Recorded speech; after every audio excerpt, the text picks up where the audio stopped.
What happened? What happened to the Cowboys? I mean, what happened? I know, but I'm asking you. Listen. What happened against the Green Bay Packers in the playoffs, man? What happened to y'all? I just think we hit, I think Green Bay just had a really good start.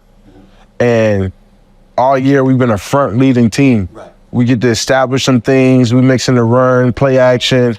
Dak really gets going. But when you get down 21 so early, it's hard, bro. Like, cause it's almost pass every time. So they got to get into their blitzes, get into their scheme.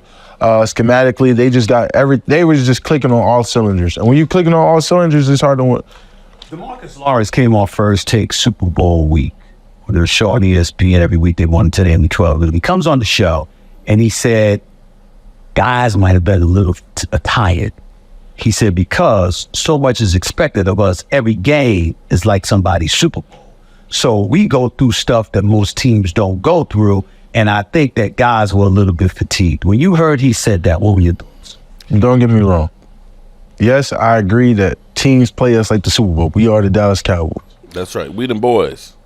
But in the end, that's not a good enough reason or excuse to say that publicly. If you said it to someone else, you know what I'm saying? Like one-on-one, you know what I'm saying? Cameras off, sure, be my guest. But when I feel like once that regular season ends and they get in a playoff, you're supposed to get rejuvenated. Like, this is a whole new me, whole new you. Like, Amen. We need to get ready. And that's part of that culture stuff where I was talking about where I want to dive into the players that we got to change. Like, it should never, you should never go into a game like I'm tired, like I'm ready to go home. Because that's exactly what's going to happen, and it did happen. I'm coming to the game every week like, man, I got 4 more weeks left. I don't know what y'all got, but I got 4 more weeks left. Like, that's part of the culture and identity that I just feel like we're missing. Like, that's just something like I don't agree with at all. Like, regular season, all right, yeah, I'm tired, like I'm wore out. But as soon as playoffs hit, knowing how limited and how hard it is to win in playoff game, I would never say I'm tired or I feel fatigued, because that's my job to not feel that way. You brought up how you want to be a part of the culture in terms of picking the kind of players that y'all need. Is that something that you mentioned to Jerry Jones, Stephen Jones, like, yo, let me play a role in who are we bringing on this squad? Mentally, do you approach them about stuff like that? Yeah, so that's what I like about Jay, and which I was dope. I think Jay's one of the best that's for Jerry. GM, like owners that I've been around. And not even just I've been around because I've only been on one team, but from what I've heard from other NBA and NFL players. And it's just like this, the Super Bowl, Jerry sees me walking out the win. Jerry was at the win. He says, hey, you going to the Super Bowl? I said, yeah, I'm going. He said, come see us. And I was like, hey, you got any extra tickets? You know, I got some homeboys that want to come. Jerry sends me 4 extra tickets to the Super Bowl suite. And we just sit and talk from before the game until the whole half about players I want to bring in, players I want to be around, who do I need, who do I want to be with, future of our team.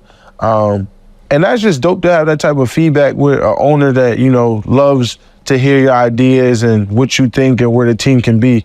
And, you know, Jerry's been, you know, pretty amazing about that with my family and stuff like that. So I've had them conversations with him, and we spoke for 2-3 hours just in the Super Bowl alone. When you told him what you thought the team needed, what did you say? I'm not asking for names. I'm talking about what you alluded to when it comes to culture, personality, etc. What specifically were your words to Jerry about what the Dallas Cowboys are missing and what they need? So I told Jerry, I said, look at every team that kind of was in that Final Four. Who did they have? That's Kansas City, San Francisco, Detroit. Okay. Who did Baltimore have? A great linebacker core, right? Who did San Fran have? Great linebacker core. KC, Bolton, and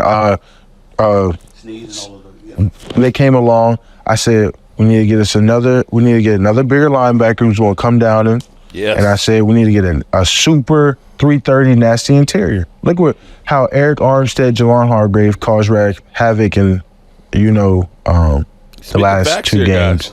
Look at, you know, how Ali McNeil, Detroit, and they front with Hutchinson and all them.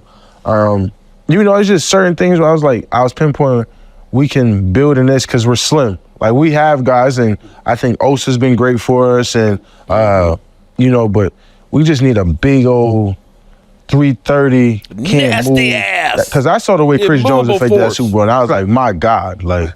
He's a big boy. I'd love to have He's that a on the basset, side. clogging up the line of scrimmage. Yeah. Exactly, right? And not Like a even big just Chris turd in Jones, the Mike toilet, Pennell. clogging that thing up. Like, I think we got a lot of rushers. I think Osa, he could play inside, outside, one of the most versatile DTs. And, when we lost Hank, he's a big dude. But we need to get one of them big old, nasty, pass rushing, get going. Okay. Let me ask you this question because of, now I need you to take off your hoodie. Take off your hoodie. Here we Yep. go. Go ahead. Need a new quarterback? No. Yeah. Sure. You talking about You positive? second in MVP voting. And this is, I've been waiting to get on this. Let's do it. I'm right here. I'm just asking. You sure? Yes. You positive? I'm positive. Why? Look at the year he just had. Oh, Lord.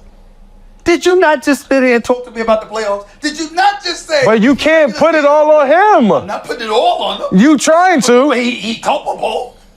Okay, peep this. Okay. Takes time.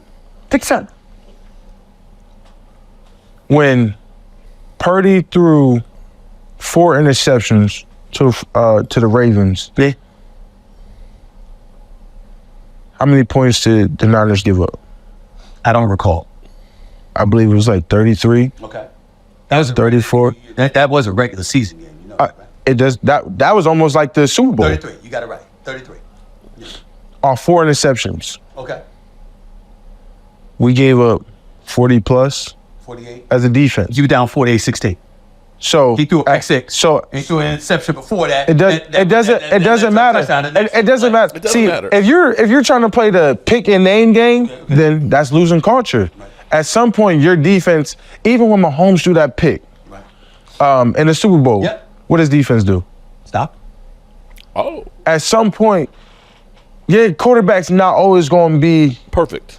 strifling perfect. Okay. The greatest quarterback isn't strifling perfect. Ooh. At some point, your defense got to say, hey, we're going to get a stop. Well, see, that's the greatness of you, because you're a great teammate. Because that's what you be right now. You being a great teammate. No, Hold on. You know, we talked about this on your podcast. And damn it, I'm coming back on. I'm going to fly to Dallas on my own time. You know what I'm saying? Whenever you invite me. because you You know and people CD, gonna I saw CD Lamb talking that smack. I want all of y'all there. Listen. I'm going to end it right there. I'm going to end it right there. What's up, good people? Mark Holmes here. And as always, I want to say thank you all for watching, commenting, subscribing, and being part of the Joe Boo Sports Report. Without you guys, as well as you ladies, you know that this literally does not work. Hope everybody is having an incredible day. I have to say shout out to my buddy, Greg, because Greg shared with me about 2 hours ago. I just got back here to the red brick house and had to take care of some stuff. The internet wasn't working over at my sister-in-law's house because they unplugged something, and they're like, we need you to figure out what was wrong, and had to go over there. And literally, I'm not a cable guy. but I figured it out. I got it working and all that. And I'm coming back and I get a text message from my buddy Greg that said, did you see what Jimmy Johnson said about being part of the advisory panel with Jerry Jones? I said, oh my goodness. But before we get into all that, I got to say hello to all the lovely ladies in the place. And let's start off with Miss Hot Sauce. If I can get it working. I'm burning for you. Hot Sauce in the house. We got help me, Rhonda. I got to make sure I say hello to Rhonda because we don't want her to feel down that we didn't recognize her in the place. What's up, Rhonda? And then we've got our crystal caramel corn. Who don't like caramel corn? Everybody loves caramel corn. And this Gibson in the house. How are you doing, Miss Gibson? We've got Joe Gonzalez. What's up, Joe?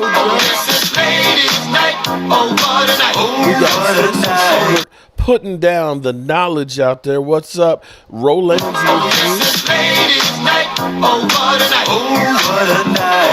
Pamela, who, of course, will go savage on you if you troll. What's up, Pamela? How you doing? Marcus Blackman. Help me, Rhonda. Miss Buttermilk's Biscuits. Say my name. I got to have it. I'm ready. Miss Buttermilk Biscuits. Has anybody seen Joanne? Oh, no, I'm sorry. Wait. Where's Angelica Barron? Angelica's, I know that she's got some more puppies, so maybe she's been real busy. There's Gina Dallas Diva in the house. What's up, Gina Dallas? Did I miss any of the lovely ladies?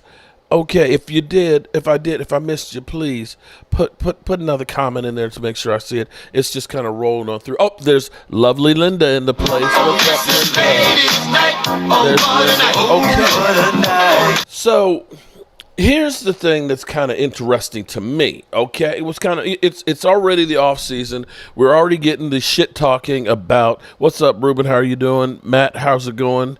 In the house, and Julian, how are you doing? Shout out to everybody that's in here on a Monday, President's Day. It's a holiday and everything else, and you could be anywhere else, but I'm happy that you're here with us while we try to recap everything that is the Dallas Cowboys and see, is there a chance that things get better? I'm hoping that there's a chance. So I don't want to fall into the trap that is Jerry Jones, because Jerry Jones is P.T. Barnum, okay?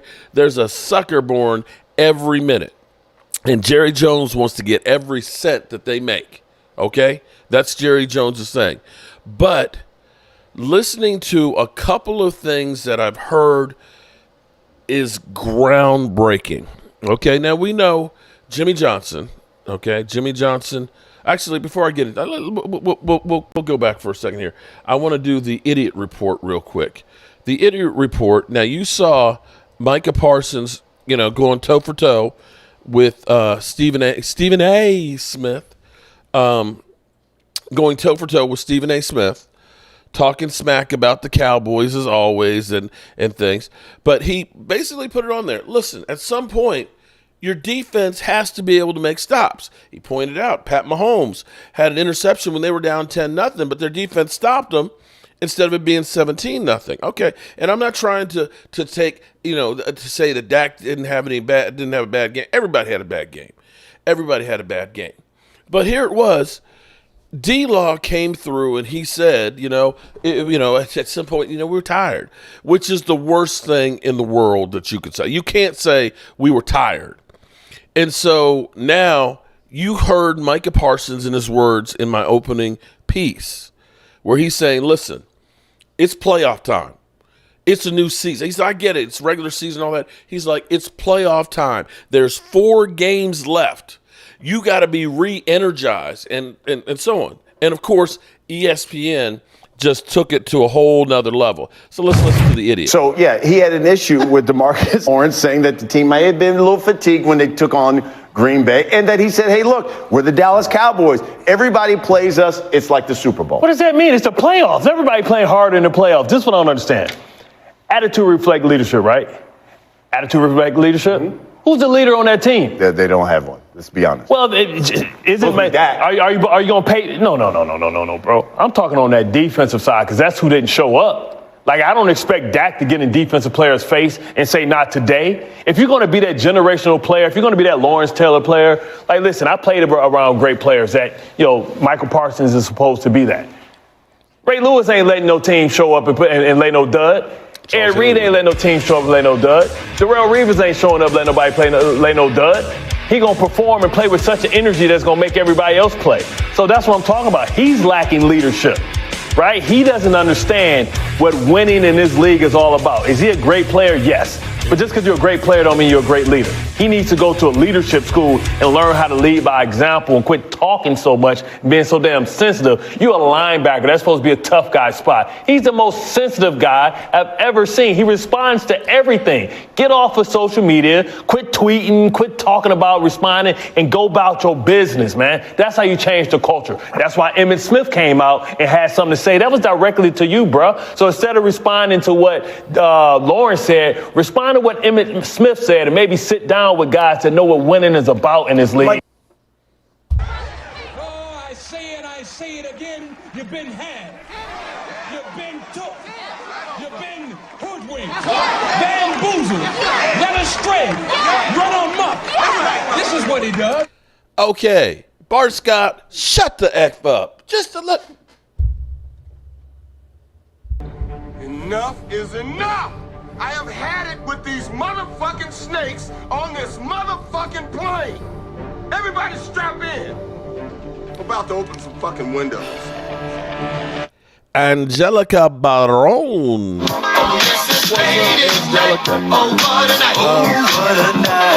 Is that a new litter of puppies? That adorable puppy that I saw there? Did you get it? Did you get the whole new litter? Because he or she, I don't know if it's he or she, was adorable. Shout out to Angelica Baron. Thomas Garrett in the house. What's up? What's up? What's up? Chris May, how are you doing? Jeff Lee in the house. Brian B. Okay, so I have to disagree with Bart Scott, which I think most people would probably disagree. I'm not going to say that Micah Parsons had a great game, but see, here's the thing that Micah Parsons did right there. He didn't go ahead and say, Dak Prescott, we lost because Dak Prescott sucked. He literally said, we got to play better.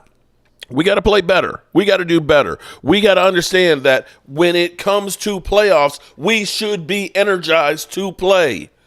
There's no excuses. And he's doing this as well as trying to change the culture. He's talking about the culture that he recognizes that he's part of. That we're sitting here worried about, living above the star, of doing all these great things because of what the Cowboys did and changing what they're doing. At least, the first solution to a problem is recognizing that there is a problem. Until you hit rock bottom, you can't make a person who's an alcoholic or a drug addict or a sex addict, change. You can't change somebody till they wake up and realize, if I keep doing this shit, I will die. Seriously, no matter how much you want to help them. So the whole thing, I played that because he talks about, Jerry Jones. Hey, Micah, are you going to the Super Bowl? I know not playing in it, but they're just gonna go get a seat and watch it. I want you to come hang out with me because we Cowboy, we them boys, and we need to hang together. Hey, you got some extra tickets? Because I got my guys with me. Oh, sure, and send some extra tickets. So he says that they talked the whole time during the game. Isn't that leadership? Like when you have a union leader and he talks to management, that what we're trying to do is we're trying to get better results for the workers and stuff.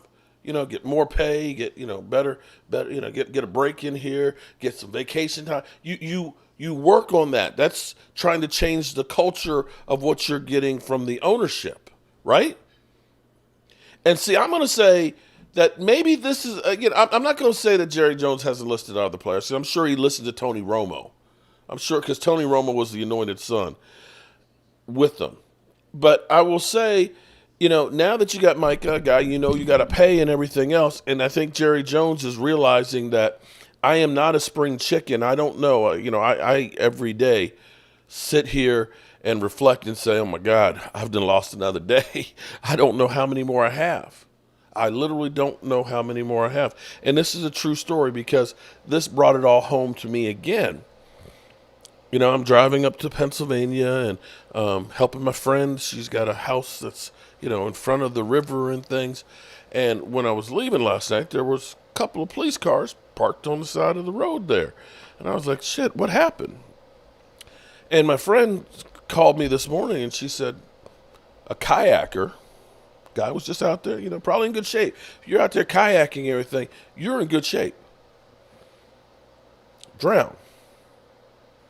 They found the body in the river right there.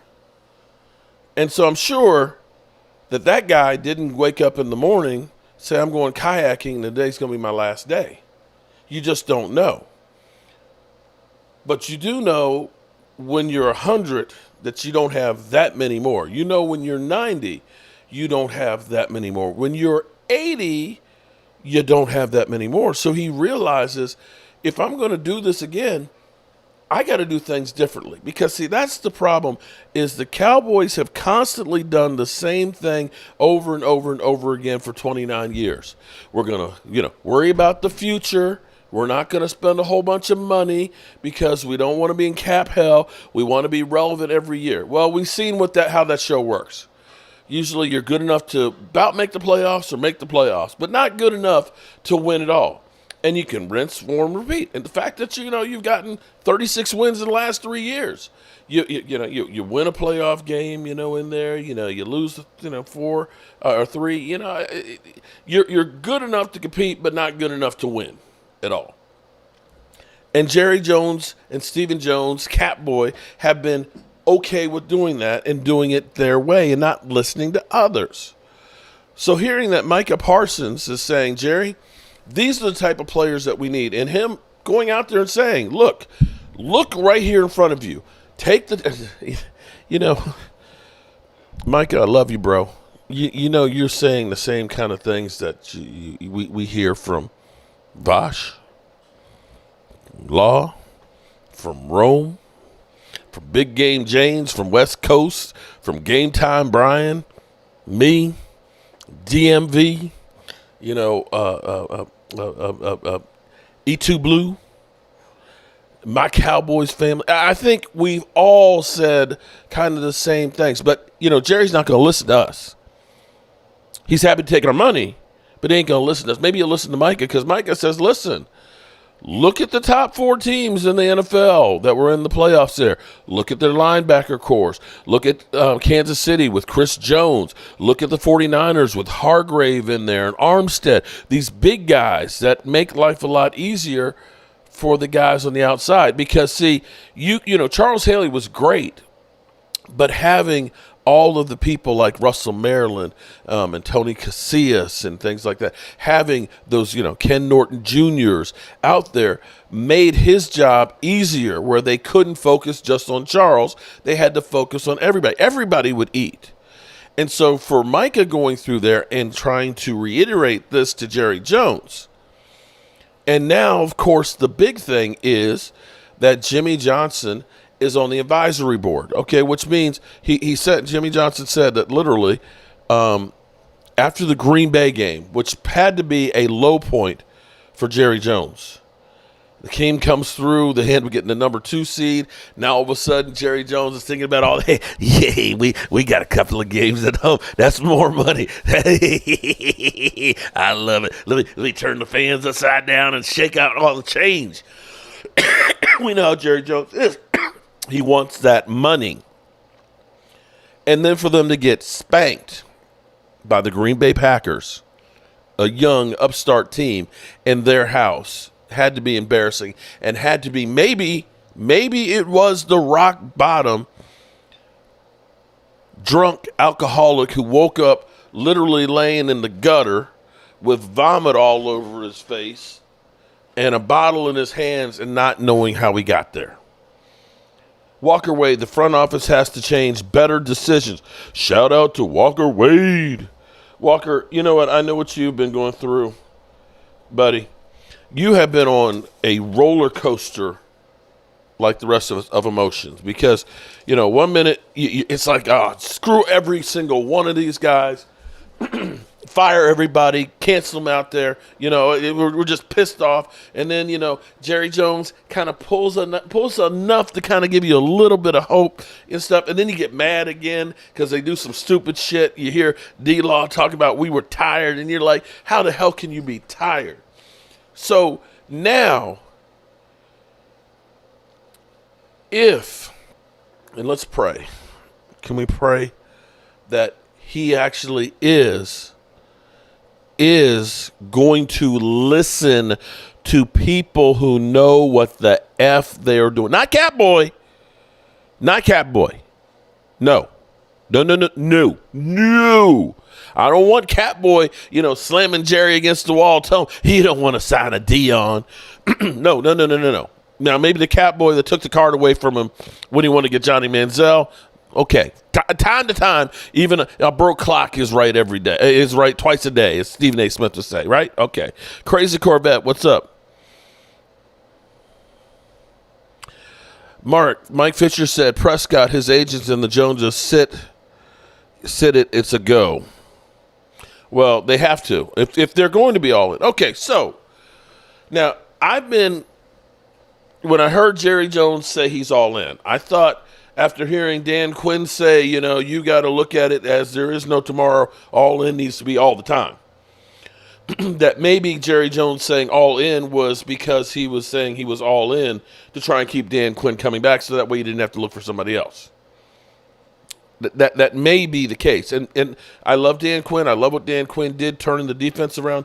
But the problem with the Dan Quinn defense was either Jerry didn't listen to him for the type of guys he wanted, and he made do with what he had, or the Joneses who've always liked length. The Joneses like a lot of length. They like long length, okay? They like svelte, long length. Guys that are taller, skinnier, that are like guided missiles, which works good when you're a pass rusher. I will say from my own personal experience of playing as a 220-pound nose guard, if you told me shoot the gap, my skinny little ass, which a lot of you have seen, unfortunately, because I show my plumber's crack, I could go ahead, I could dip and I could rip, make myself kind of small and shoot between the guard and the center, boom, and get upfield. But if you told me I'm getting double teamed and I need to drop the anchor, I'm getting back there with the safeties, guys. I just didn't have enough body mass to stop it. And that's the problem, the fatal flaw the Cowboys had. They didn't have the big nasties. And you heard Micah Parsons say, listen, we need some big nasty mother humpers in the middle. Looking good at 27, girl, laugh out loud. Uh-oh, okay. Did I miss something? Lola, what you laughing about? Did I miss something funny? Plumbers? Oh, yeah. It's true. It's true. I'm going to tell you how bad it was. My friend Allie, she's like, whenever I know Mark's going to do work on the job, plumber's crack comes with the job. She's like, it's a given. It's a given. Because, see, you got to understand when you get old, okay, when you want that V cut, right? When you're bodybuilding and all, you want the V. But see, when you get the V and you're bodybuilding, you kind of have hips. So when you put on your belt, your pants don't fall off. But what happens is when you get old, you get the belly, and you got the V goes down even further, past your ass. And so your pants just slide down. And now I understand. I understand now why old people, you see all these old men with suspenders on them. Because their pants keep falling down. And I don't want to wear no suspenders. I don't want to feel the suspenders, okay? So apologies in advance. Aisha Robinson, what's up, Aisha? So apologies in advance if you happen to see a video and my crack shows, okay? We're all adults, okay? We've all seen an ass before, so don't lose your mind, okay? All right. So back to, I'm excited. If Jimmy Johnson is a consultant, an advisor, and Jerry Jones is willing to listen to people who know what football and running an organization is, that's huge. We all know about, like, Charles Haley, comes back on a regular basis with the Cowboys in working with the Cowboys, players and things, and teaching and educating them. But I want you to understand about the idea of guys being tired. Rhonda's falling off the chair. Okay. Christina Johnson, what's up?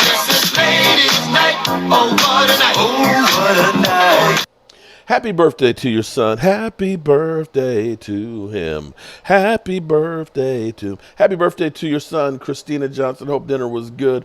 Hope we didn't make you throw up talking about my crack. Okay, so the idea of players being tired. Players being tired is not in Jimmy Johnson's vocabulary. and I thought I had this loaded up. Let's go to the tape here, okay? Let's go to the tape here for a second. Well, first we'll go to this one. This is Jimmy Johnson when he literally has just gotten into the Ring of Honor, and he's watching his Dallas Cowboys play like ass. Well, first of all, I can't say what I would say now on television, but I'll just say this. So this is PG rated. Every single one of you, you know how hard we've worked. Damn straight. I don't need to have people pointing the fingers one thing or another. You get your rear end in there and you play the way you know how to play. We can win the game. We're going to open it up. We're going to go fast tempo. Defense, get after Jordan Love. You can't give him that much time. You do what you're supposed to do, we'll win this game. All right. That got Michael fired. He's got everybody fired up. Mike, no! Let me get in front of you. Me for a shoe, Ryan. I could not agree That's more. embarrassing. You cannot play this game uptight. No. I'll tell you, you get tunnel vision. Michael and I were talking about you can't see anything. You got to relax. You got to trust yourself and respond. Okay. So you saw that, right? You see, can you see the difference? Can you see the difference right there? Because we're talking about Jimmy Johnson, who literally had a kicker who had asthma, and he had a hard time running sprint. Take your asthmatic ass onto that field, and then got cut. So we're talking about a man whose that speech was priceless. Cowboys in the 90s were respectable. This team is a bunch of dorks. Well, this is what I'm hoping is they go ahead and say, you are the ass kicker in chief. Because I would love for Jimmy Johnson to come there and be the motivational speaker. Because remember this. You know, I think there's a misconception about football.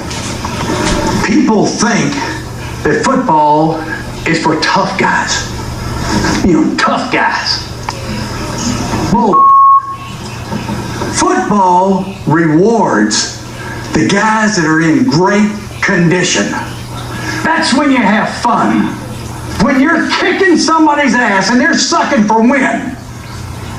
There was a great coach one time says, It was actually Pat. fatigue makes cowards of us all.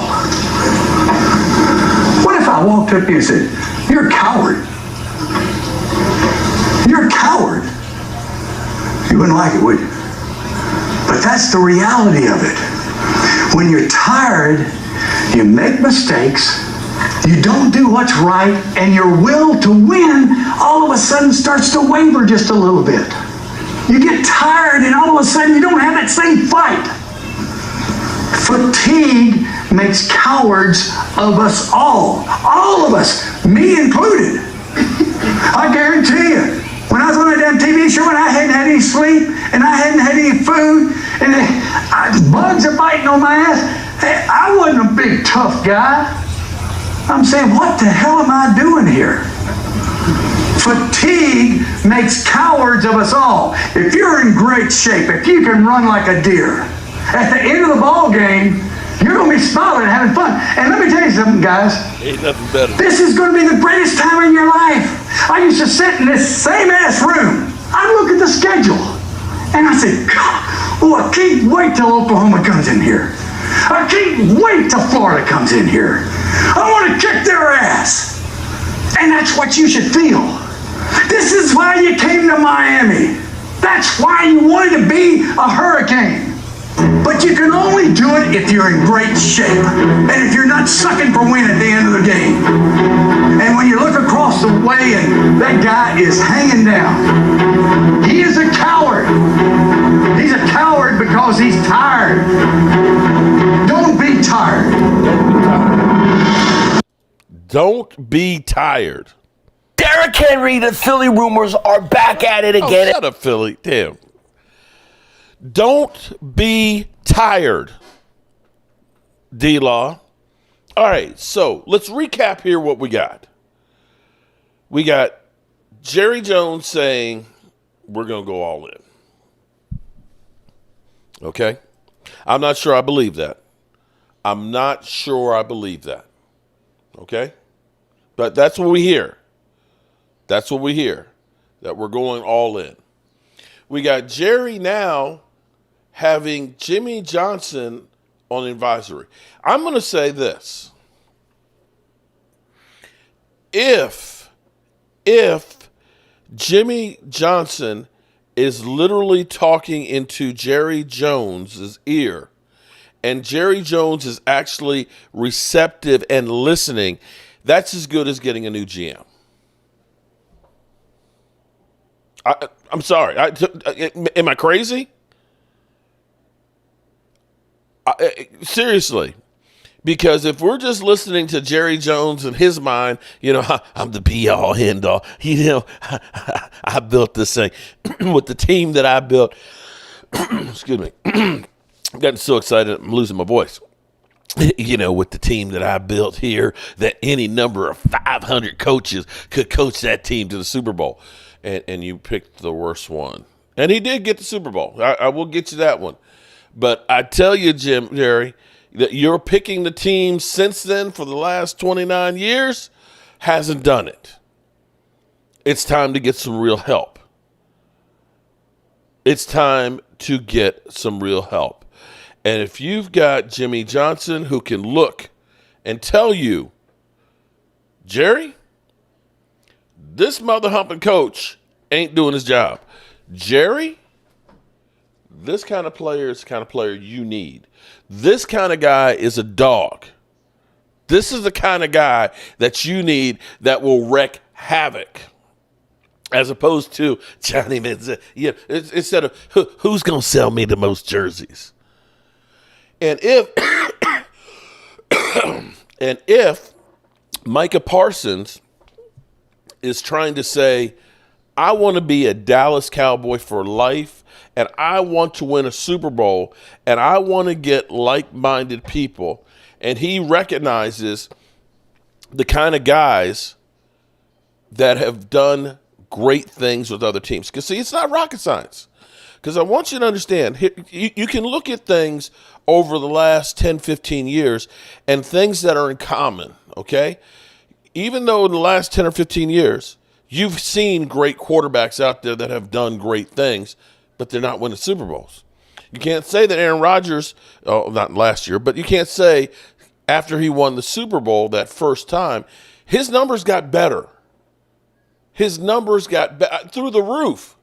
But yet, Aaron Rodgers with 3 MVPs was not winning Super Bowls. In fact, they weren't having success in the playoffs. They weren't going to the Super Bowl. You could look at Russell Wilson, who, had went to and won one Super Bowl, went to another one. His numbers got better.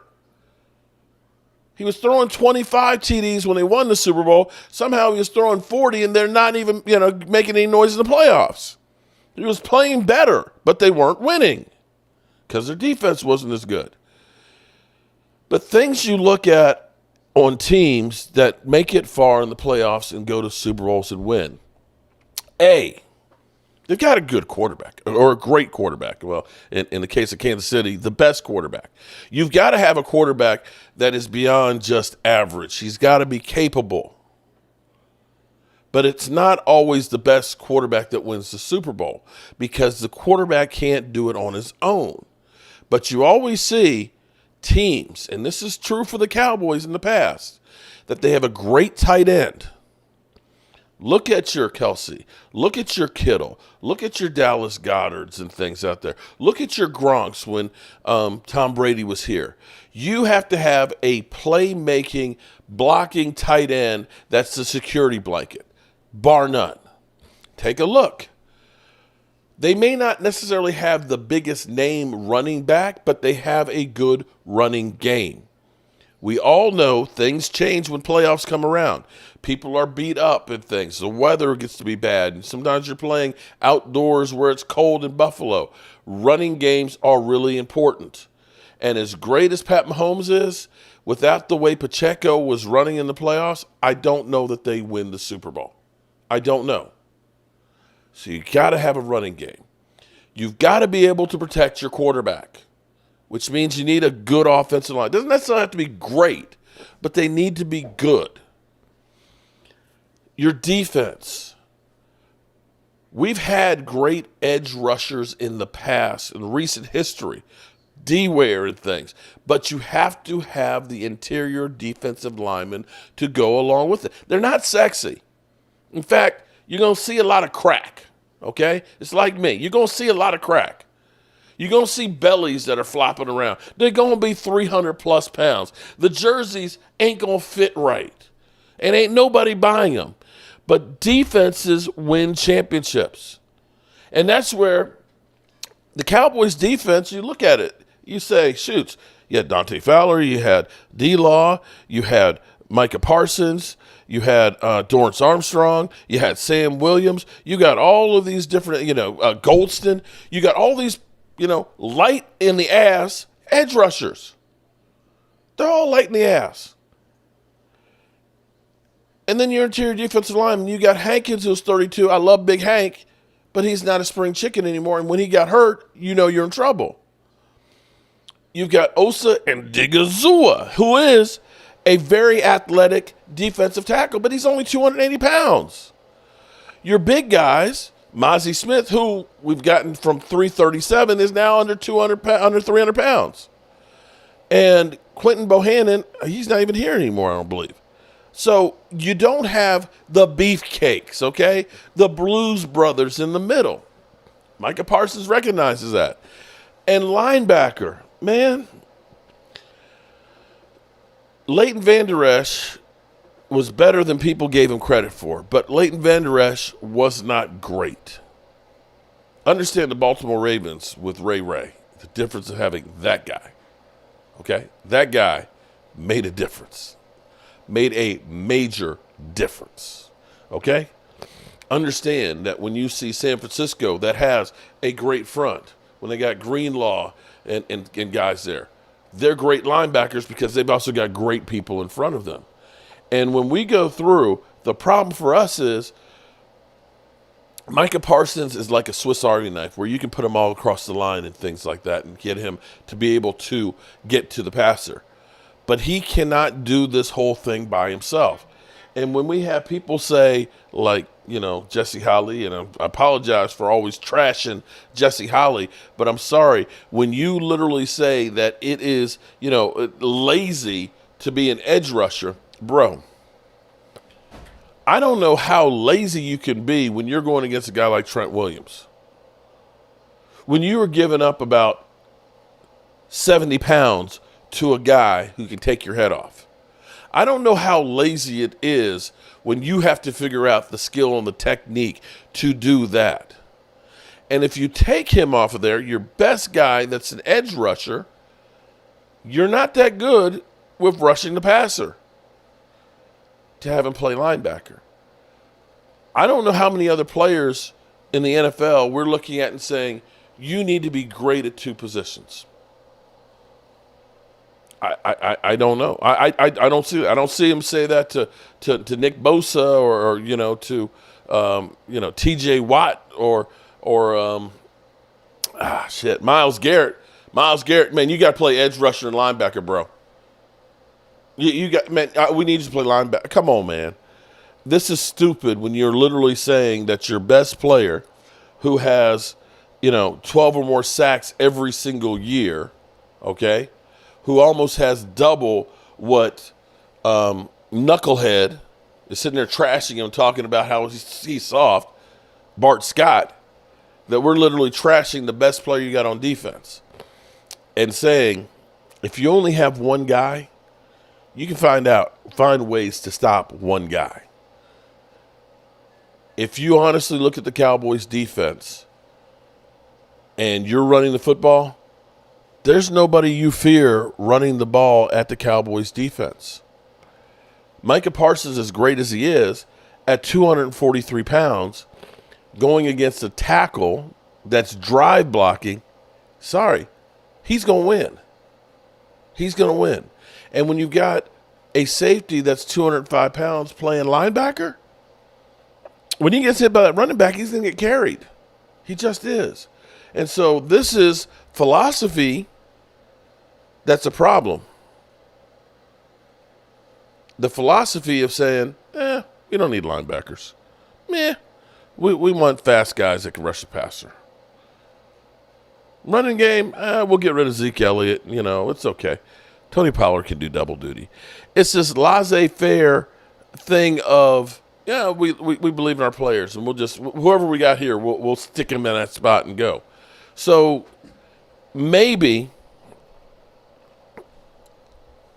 wait. Jimmy G can't even control his urge for PEDs. Why should Dak learn from? Who said that Dak needs to learn from Jimmy G? Propo, you delusional. What is Propo over here saying? Oh, my God.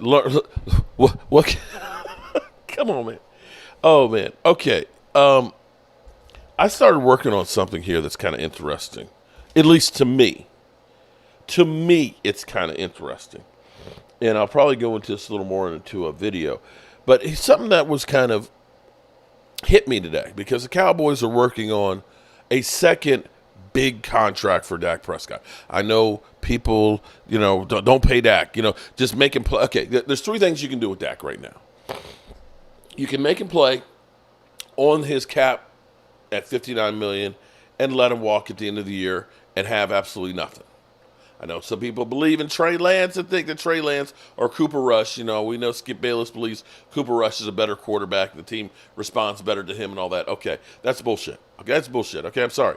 If Trey Lance couldn't thrive in the Shanahan system, the Shanahan comes up with incredible plays where he's got literally Skittle Kittle, he's got Ayuk, he's got Deebo Samuels and Christian McCaffrey. If you couldn't thrive in that system, I'm sorry, then I don't know how you're going to thrive with what the Cowboys have on the offensive line and the lack of, therefore, the weapons. But that's okay. Everybody's entitled to their own opinion.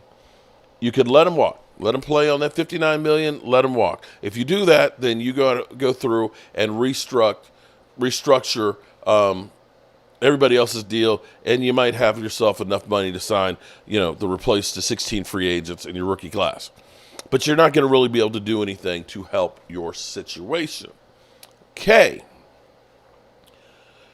You could restructure it and basically take the 59 and pay it over 2 years. That'll give you some cap relief, allow you to bring in a couple of players, and you can still let Dak go next season and still get nothing for him, but still have half of that money you owe next year. Or you redo his contract, you get about $40 million for this year, and you can truly go all in, but then you are committing for another 3 or 4 years, which people will look at and say, shit, I don't want to do that. Okay. But honestly, if you're talking about really trying to do something, the Hot Wings guys dates porn stars too. Oh, yeah. Yeah, he used to. I don't know if they're still dating him now that he's using PEDs and, because PEDs sometimes, but I'm just saying. If the Cowboys are going to get this thing done, and we're hearing that they are closing in on getting this thing done, that gives you the freedom to actually try and do some things. And if you have somebody like Jimmy Johnson who is helping you pick the players in there, that's a good thing. But back to what I was saying about Dak Prescott. Now, here's what's funny. Say what you will about Dak Prescott, but Dak Prescott is still standing. Every year, there's always a flavor in your ear about the next great hope against Dak Prescott. So Carson Wentz, this is something that just hear me in. Carson Wentz, everybody we were told, Carson Wentz is so much better than Dak Prescott. He signed his deal, 4 years, $128 million, right? That year he had 33 TDs, 7 interceptions, 100 rating, and he was, everybody thought he was a great quarterback. After signing that deal, his rating went 72, 94, and 80. He went way downhill, crashed and burned. You remember when Deshaun Watson, when everybody talked about how great Deshaun Watson was, and he had an incredible year, 4,823 yards, 33 TDs, 7 interceptions, and a 112 rating. And everybody said he's a top 5 quarterback. Okay? Never had a year anything like that before that, had that one. And then since going to Cleveland, he had the suspension the first year and everything else. He went from 112 rating to 84 to 79 after signing that $230 million fully guaranteed contract. You had Kyler Murray. Remember Kyler Murray? Kyler Murray, when he signed the year after he had this 3,700 yards, 24 TDs, 7 interceptions, 106 rating, he signed his 5-year, $230 million deal. And since then has had 87 and 89 rating, and you've got the Cardinals talking about maybe moving on from him. And I will also say that Josh Allen signed his deal in 2021 for 6 years, $230 million. That year he had 32 TDs and only 10 interceptions. Since that time, this past year, are we back? Okay. All right, so we had a hardware issue there for a second. Since that time, where he had 32 TDs and 10 interceptions, he ended up this year with 29 TDs and 18 interceptions.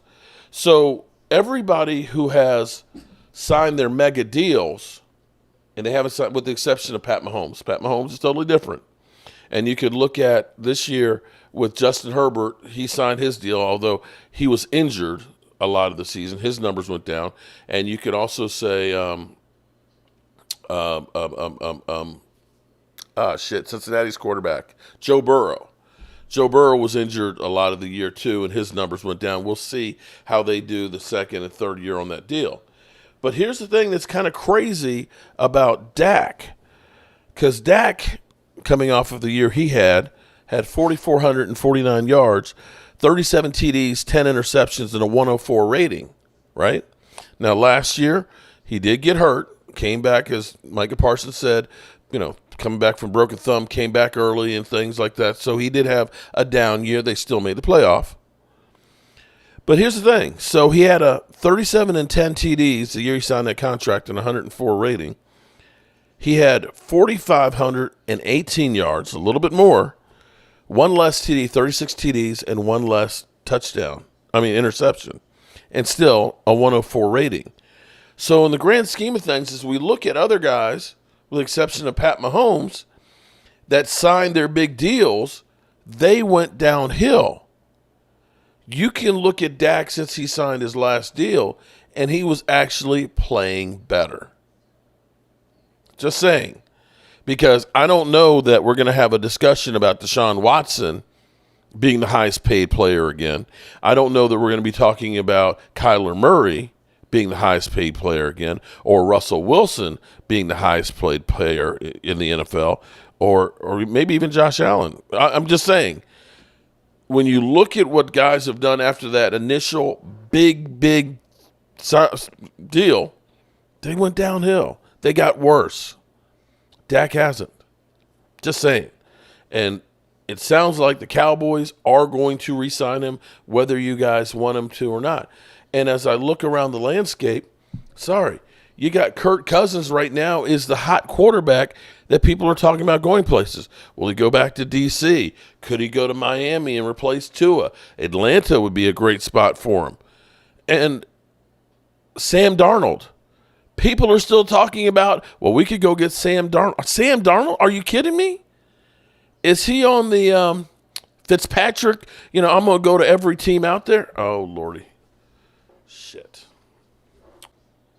All right, my computer's having some hiccups here, which means I probably need to restart it, but at least we're at the end of the broadcast. So